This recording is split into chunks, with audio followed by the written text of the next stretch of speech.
Welcome to Sex and the Suburbs, the podcast for moms to talk about sex. I'm Kaitlin McGrayes, founder of Be Her Village, and along with me is Heather Simonson, sex therapist and owner of Sea Change Holistic Wellness Center.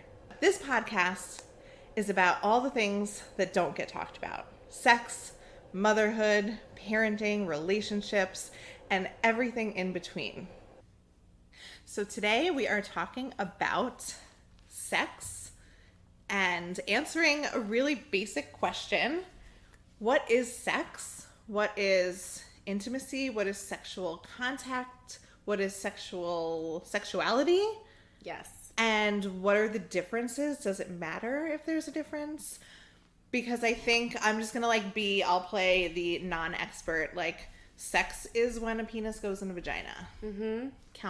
Counterpoint me on that, because I know that that's not the whole picture, but let's talk about what else sex is. Okay.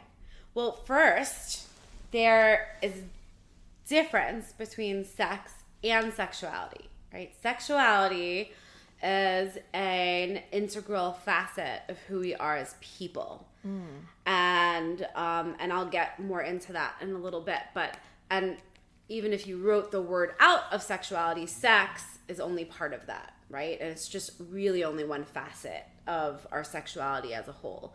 And while most people, when they hear the word sex, think of either the act of, or even most of the time gender, right? Mm-hmm. So oh, right. I didn't even think about that. Mm-hmm.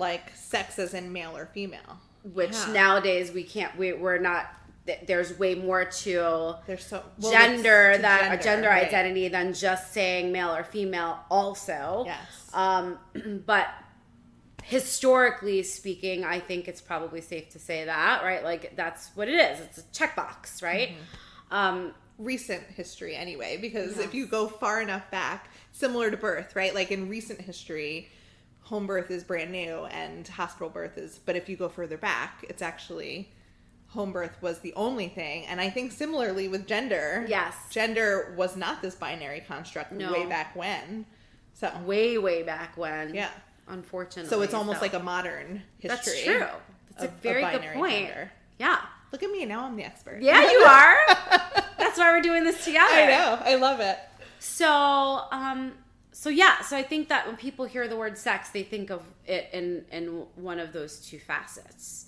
Now, as far as sexuality goes, and this might be answering the other, well, not the other question, but you asked what sex is, but I'm going to answer the what is sexuality. What's the difference? Piece first. Yeah. Well, sexuality, again, is really more about who we are. And there's a model, it's called the Circles of Sexuality, created by a sexologist, Dennis Daly. Being a sexologist sounds like a career I'd be interested in, by the way, as an aside. I think you awesome. Partially are. Is there not a degree needed? Can I just be Kaitlin McGrayes, sexologist? I think we'd have to do some work, but it's manageable. But I think it's manageable. I think you're partway there, for sure. Good.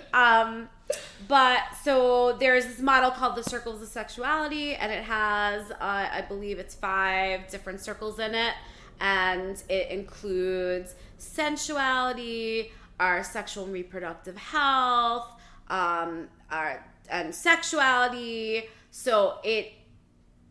And in each of those models, I should probably have it sitting in front of me, but each of those models breaks it down even further, right? Oh, one of them is sexualization, which is a very interesting one. So sexualization is the way that we utilize our sexuality in the world, right? And so one of the facets that's underneath that particular circle is sexual assault and rape, right? But also flirting. Right. I was gonna, when you said the way we use it, I'm like to get the garbage taken out, or... Kind of. That's kind of how I use it. Or to attract your mate, right? Or I like the way you put it better. Can you take the, come on, honey, right? So yeah, that's exactly what sexualization is, right? But since sexual assault and rape is not about sex and it's about power and how we use our own power to, I guess, assert power or have control over another being, it falls under that category. But it also is to attract your mate, and how we, utilize what we have in terms of that, to be able to be intimate with our partners. Interesting. So never thought of it as a tool, but it very much is. It very much is. Yeah. It colors so much of what we do every day, things that we don't even recognize or realize.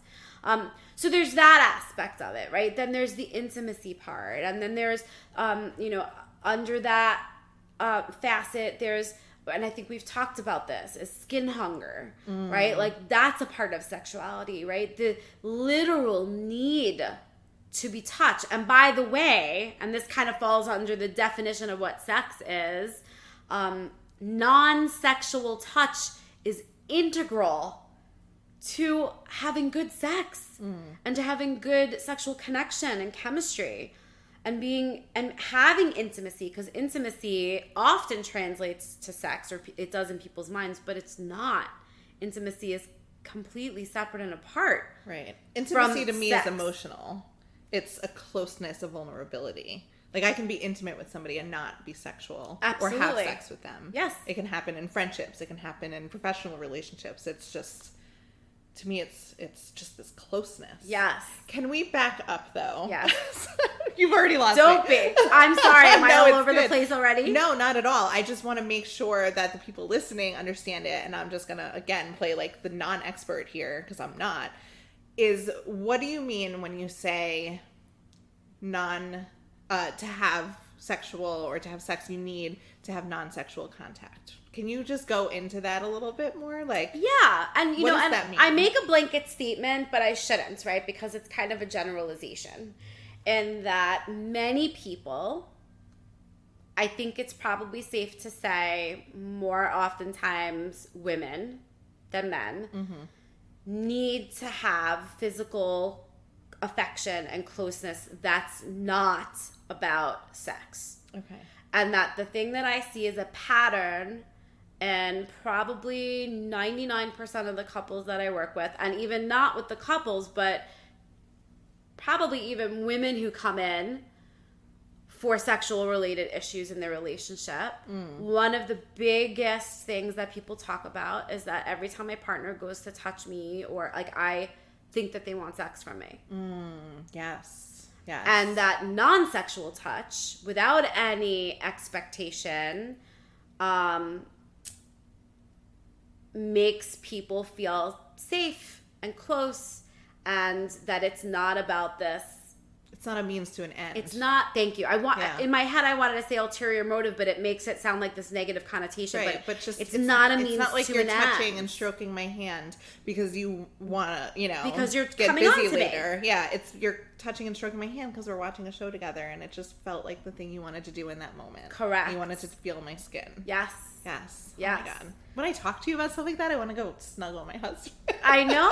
It's like such a sweet thing that you're conjuring up. The non-sexual touch. Non-sexual. It's affection. That's really what it is. It's affection. It's being physically affectionate with each other, that I even need to pay more attention to in my own relationship, for sure. Yeah. Our first podcast, we talked about this. And one of the things I said, and it's still very much true, is like, it's almost like the more non-sexual contact that we have, it leads to more sex. Correct. Because there's no pressure on me to like, and sometimes like I can feel the difference too. And I mean, he's not subtle, but like I can feel like, and I'll just be like, can you just back up? Like, I will give it to you later. Just back up, because I don't need this. My friend calls it, like, she'll be like, he's barking up the tree, and I'm like, and sometimes my husband's like, bark, bark. I'm like, I get it. Back off, because there is this feeling of like non-sexual contact of just, we're just close and cute, and it's like you're dating again. Yes. And then there's this like very direct, okay, I get it. Yeah. Please. Like, do you remember? I mean, I remember distinctly sitting in a movie theater, and like the moment that you just touch each other's hands, and even for like the first time, the electricity. Yes. Oh my God, it's the chills. I feel it. We were watching, our first date was we were in my apartment. We worked together. So our first date was in my apartment, and we were watching Office reruns. It's like such a lame first date, except it it was a first date that we didn't know because we worked together, so we were so nervous about crossing that the boundary. line. And I remember like getting close to him and our elbows touched. Oh my God, that elbow touch, it was life-changing and totally non-sexual, but oh my goodness, it felt amazing. Like that, but it was sensual. Super, yeah. And that's what it does, right? It creates this sensuality, this chemistry between you, and it's like vitality. It really brings vitality to your relationship when you have that. But there really needs to be this mindset of it not being like, I want something from you, or and again, that's, I think we might have talked about that. I don't remember if it was on podcast or off. Or just who knows? Or just when we're hanging out. But that there is this feeling, of it. And again, more often I see it in women, of this feeling that it's something that they're giving. Yes. Right? Sex is something that they're like doing for the other. Yep. And not that it's something that you're doing it's for an yourself. Obligation. And like, oftentimes feels the cup. Yeah. Yes. Yes. Very much so. So, so this is one of those ways of creating that spark that people look for, that they want that back. Like, people remember it. Yeah. From the beginning of their relationship. Year 9 of marriage, it's like, where's the spark? And you have to create it in those ways. You have to create it. Yeah. And this is one of those ways that I think gets underestimated for not everybody, but for many, that it's just like that these kinds of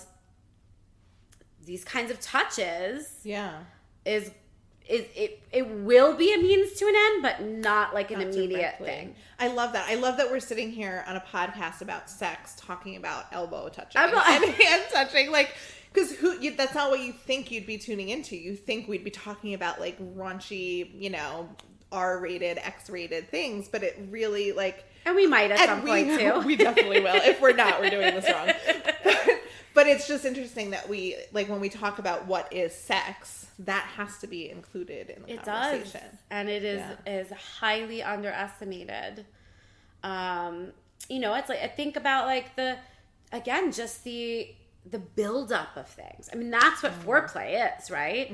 And a lot of people, when they think about foreplay, they think, first base, second base, third base, and maybe not as an adult, but like going back to that. I forgot about the bases. I'm so excited about bases. Right? Like, can I finally get a clear definition of what the they bases are? Because I know that there was like an ongoing debate in middle school.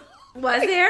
Well, at least for me and my friend. Yeah, like, what are the bases? But that's probably for another day. Time. Yeah.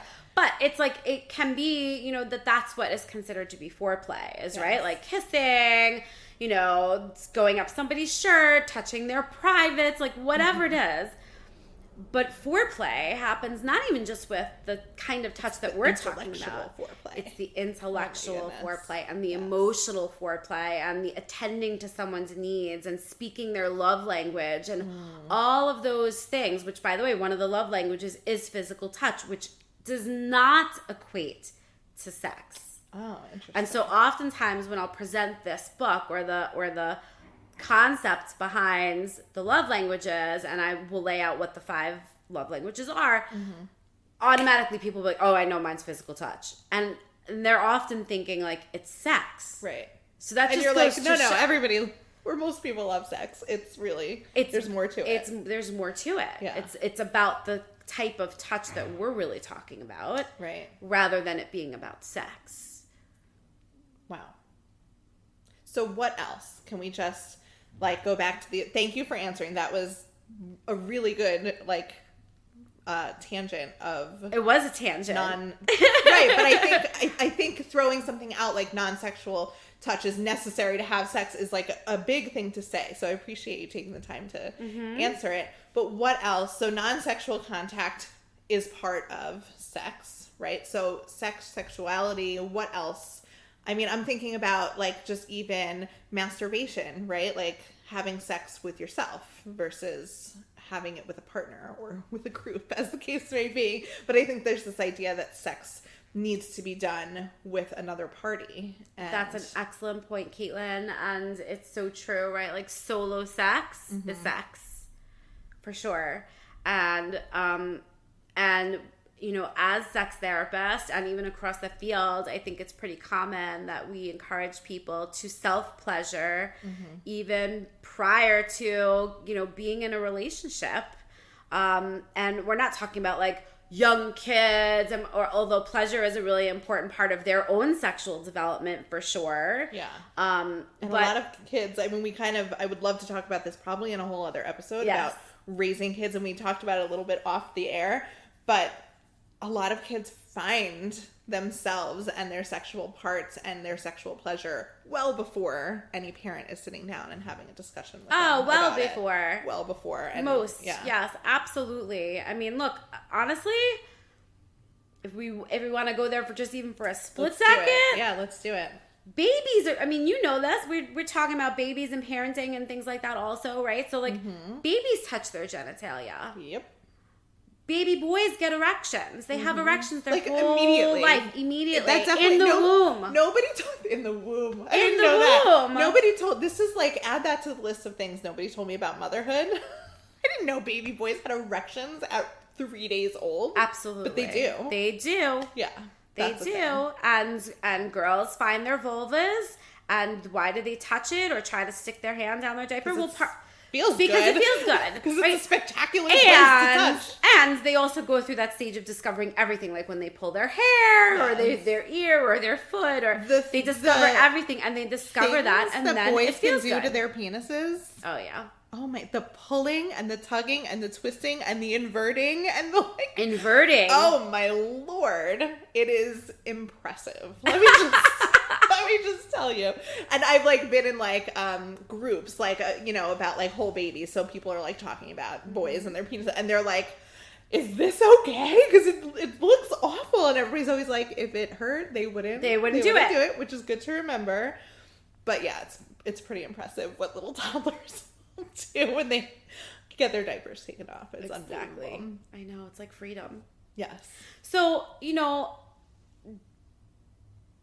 I don't want there to be this misconception that we're talking about masturbation, equating it to babies. Babies who touch themselves are not masturbating.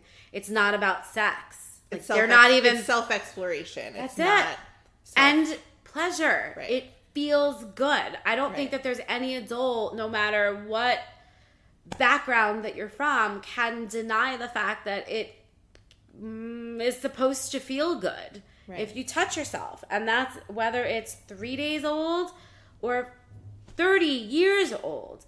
And if it doesn't, then there are other reasons why it maybe doesn't, right? Whether it's physical or emotional or mental or trauma or what have you. But essentially, that's what our bodies were made to feel. Right. And so as an adult, being able to know what you like and how you like it is really integral to having a healthy sex life with another person, so that we can ask for what we need. We can, be able to give feedback. And some people aren't always comfortable with that, but it is important. And to be able to know just how to even give ourselves that pleasure and not rely on another person is important for our own well-being. Yes. I have found, this will be another episode, I promise. I'm not going to get into the details right now, but I have found that when I explore with myself, I am able to give such good feedback to my husband, and he is a really great student. And it helps, you know, because it's a conversation about like what I like versus what he's offering, and helping us to like discover it together. But it's really hard to tell someone what you want or how you want to be touched if you don't actually know, if you haven't tried things yourself. So I love that idea. I want to very briefly, and again, lots of future episodes to dive in fully, but I want to talk about Tantra.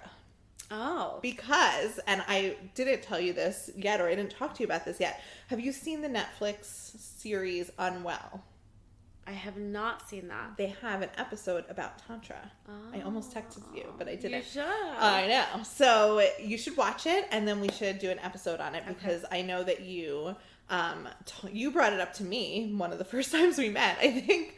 And I think part of why I bring it up in this conversation of what is sex is that I think there's this like feeling that sex is a means to an end, right? Like it's like sex starts with penetration, of whatever, choose your penetrating object and your, it is two parties together for a set amount of time with orgasm for one or both at the end. And that is sex. And if you're doing anything other than that, you're not having sex, or you're failing, or there's something wrong.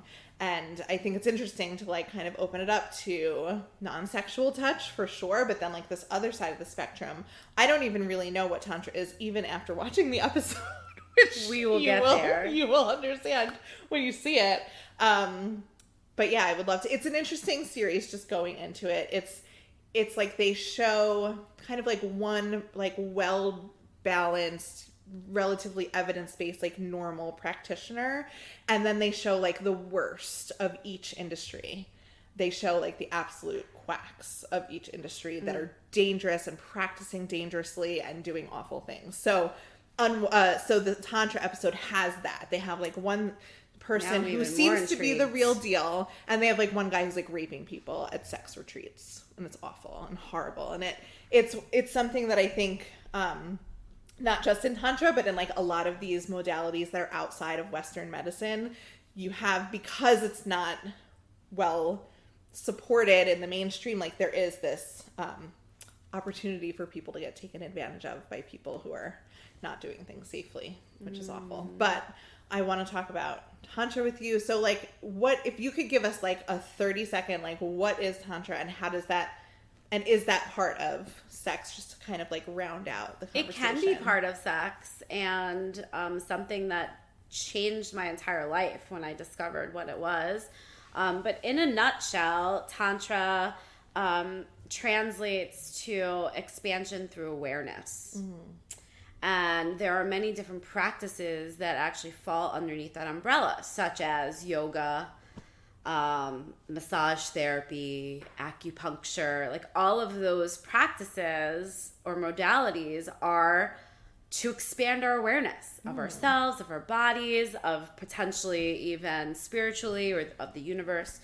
And so sex is just one aspect of that, right? It's also the balance. It also represents the balance of the masculine and feminine, not male and female, the masculine and feminine, right? So it's really the epitome of yin yang, right? Black, white, light, dark, right? That's really what it's about. It's about finding this balance within ourselves of our masculine and feminine energies. And then if we incorporate another person into it, then between those two people. And it utilizes many different yoga tools, really, to be able to access that. It's accessing your sexual energy, right? So like different modalities have different words that they use to describe our life force energy, right? In yoga we say prana, right? There's chi, right? So Tantra, or even goes back to also what our kundalini energy is, which is our sexual energy that is housed at the base of our spine, right? But where our sacrum is. And Tantra gives us the ability, or tantric sex gives us the ability to be able to connect with that energy and then learn how to, what they call, transmute it or move it. Okay. And then that energy can be moved within you, and it can be moved also between you and, again, another being. Wow. And when we experience that, now, I mean, you were talking about like that connection. Like that's the what elbow this touch? is, like the elbow touch. Yeah. In Tantra, you don't even, and it's not goal-oriented. The goal is connection, and the goal is presence and that type of intimacy. Or at least that's what I would consider it to be. I'm sure other Tantra teachers would have a different definition of what they think the goal is. But it isn't about orgasm. It's not even really about sex. Sex is only one aspect of it. And if you incorporate Tantra into sex, which I think is what most people, at least the Americans, popular culture vision of it, and that was not what I saw on the show. That's good. Yeah, no, it was really powerful. That's good. Yeah, but in our world, and at least in America, it is very much about that, about tantric sex, and about like my understanding is like you have tantric sex, you can have like 30-minute orgasms. Correct. Yeah. That's right. But that's it. Like that's the entirety of it. And Sting has talked about his practice of tantra, of how he can have sex for extended periods of time. And there's the good old movie, which I happen to love, American Pie, where Finch, is that his name? No, I don't remember what it is. Isn't that his name? Finchy? Or something, whatever. One of the guys, like in the second movie, he waits for Stifler's mom. And at the very end, I won't give it away, but in case you ever want to see I feel like people have seen that movie. It's they been probably out for 20 years. I don't think you're spoiling it. I'm probably not, but like he basically he basically saves himself throughout this whole movie and doesn't masturbate and doesn't have sex and like waits for Stifler's mom at the end of the movie, and then the last scene I think was like them going off and you just hear this big explosive orgasm. Right. And so that's, I think, what the Americanized version of what Tantra is. And I think in part probably is where it comes from, or those places. But that's not at all what it is. It sounds like it's way more than that. It's so much bigger. It's really much bigger than even I think my understanding. Mm-hmm. And I do have years of teaching and training in it with various different Tantra teachers that are fairly well known throughout the country too. And so, but I don't even feel as though that even when I talk about it, I feel like I haven't even scratched the surface of it. So Tantra can really bring about a type of connection and intimacy and a seeing of one another that I don't know that most people have without it. Mm. Wow. So it's so far beyond. Yes, does it have the potential of being able to give you multiple orgasms? Yes. Does it check all those boxes? Yes. Is it like, can you have sex for hours and hours? And when they talk about actually having sex, which is interesting because it goes to what we're talking about, it doesn't necessarily mean intercourse. Right. It means being sexual with your partner, which you can then do for hours and hours and hours. Mm.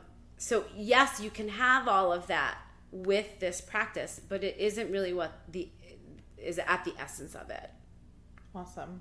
It sounds like a great place to have ended for this, because it feels like the theme of this question, what is sex, it's so much more than we traditionally think it is. It is so much more than penetration. It's so much more than goal-oriented, orgasm ending in orgasm, penetrative sex between partners. It's really about tapping into an energy and it's like, it's kind of like, in my head, it's kind of like, well, it's kind of anything you want it to be, and it's up to you to decide. And I think it'll be really an interesting exploration with this as our baseline for the podcast of like, okay, when we talk about sex, this is what we mean. We mean about tuning into your sexuality, tuning into your sensuality, tuning into your sexualizing. Like, I want to just talk about each of those 5 circles, because that's so intriguing to me. I want to learn about all of this stuff,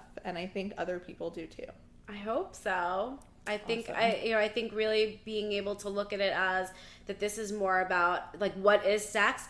To me, sex is the connection to your own sexual energy, and then whatever you do, do with that, right? Which is right. But the way you put it before of how it's penetrative sex, and there's this perception that it needs to be a penis into a vagina, which we both don't think that way. Yeah.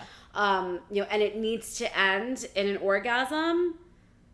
That's what our society has very much taught us of what sex is supposed to be. And it's so far from the truth, which is why so many people struggle with it. It sounds so boring and limiting after we talk about all these other great things we could do. Because it is. It can be. Yeah. Oh, I can't wait to get into all of that. Yes. Awesome. Thank you so much, Thanks, Heather. Kaitlin. So we have homework for our listeners Take it away, Heather.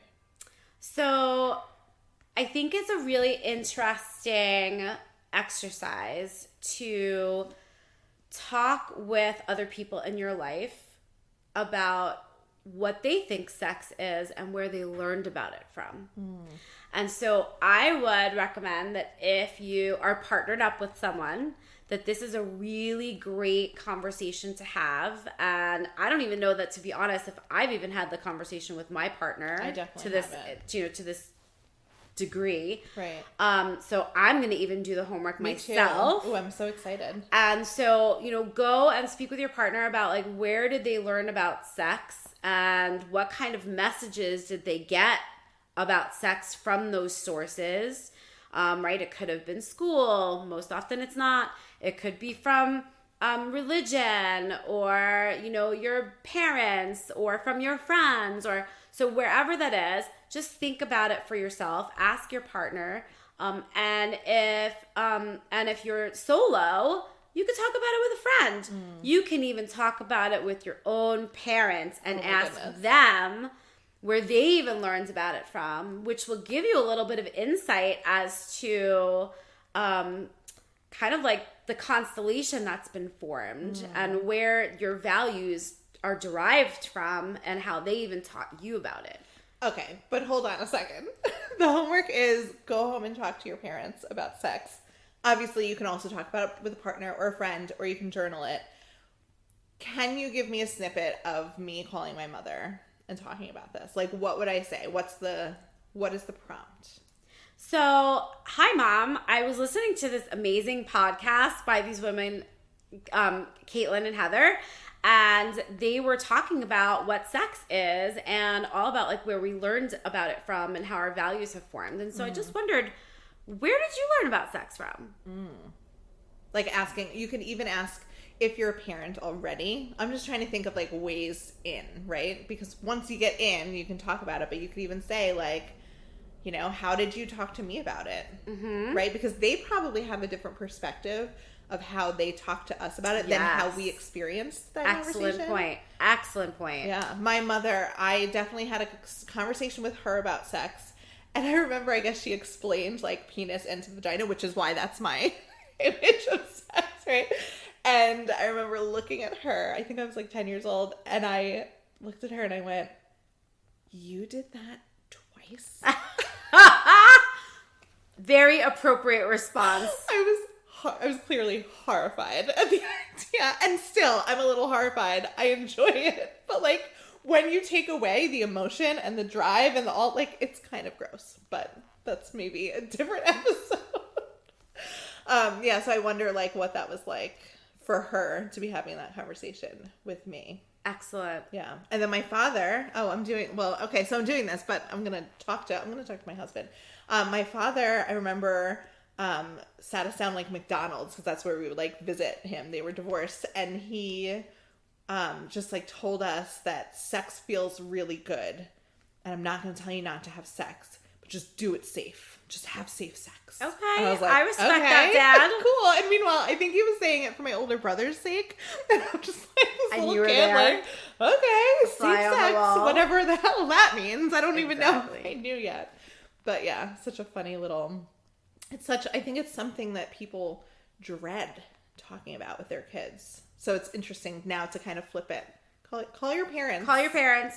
Forget it. Don't journal. Just call your parents if you have your parents. But if you don't have your parents, Yes. or if you don't have somebody else to talk to, then we want to encourage you to journal about it and just to be reflective. Yes. And if you want to, you can tag us and post about it, and maybe post a video with what your parents said or what your partner said, and tag Be Her Village and Sea Change Holistic Wellness Center. And we'll talk about it next week.